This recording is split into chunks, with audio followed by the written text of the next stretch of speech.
First signal against PLDT and a nice bounce back yun to you guys as well. Ano lang masasabi mo sa pinakita ng team this game?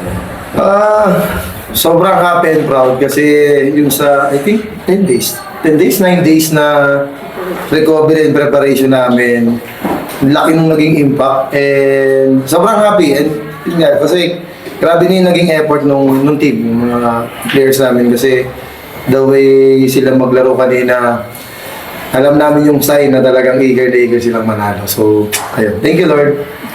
Thank you, Coach. Joel, best player of the game, 89 points and 9 points. Siguro, after nung last game nyo, paano ka lang din personally nag-mindset heading into this match? And yun, eventually, that led to the win against PLDT.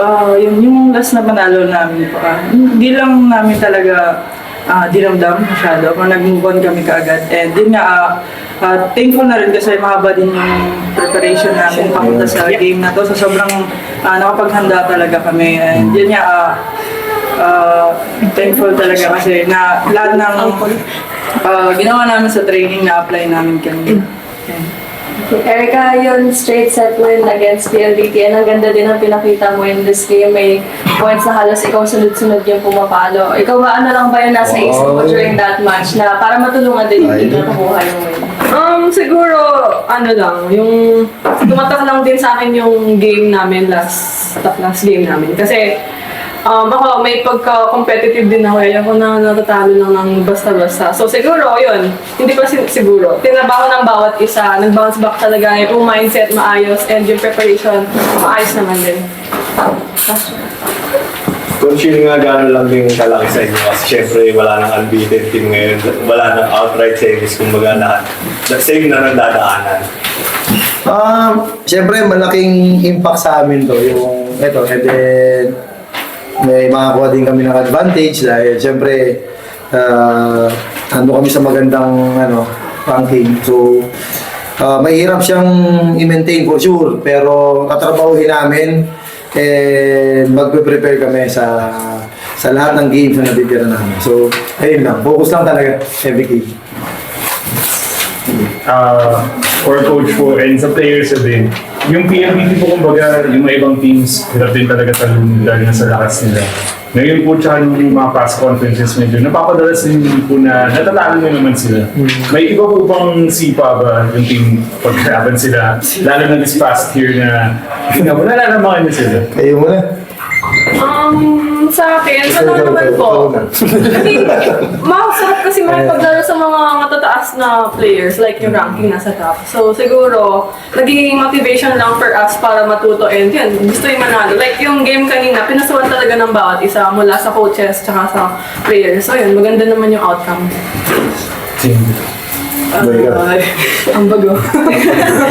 And sa naman, natin tools naman kami. So, talaga kung anong meron kami, yun lang ibibigay talaga namin. And kinukuha namin yun tinatrabaho namin yun sa training talaga. Kasi, ito na yun, ito na lahat yung makikita niyo sa team namin eh. So, tulungan lang talaga kami para makuha namin.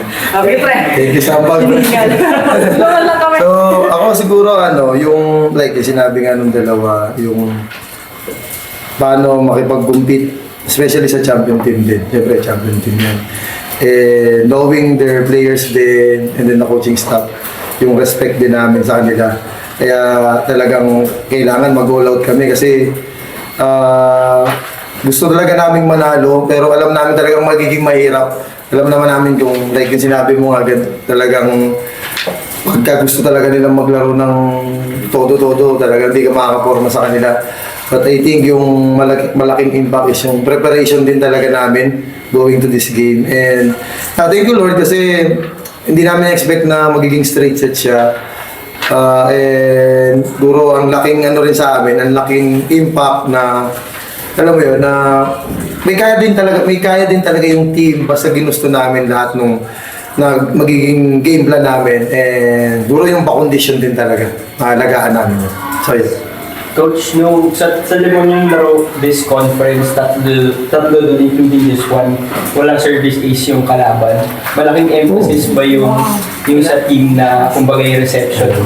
Hindi kasi ako nag-iisip. Malaki, siyempre kasi parang bihira kasi siya nangyayari. Alam mo yun, lalo pag pressure game. And then, puro yung investment din namin sa serve receive. And yung plano din.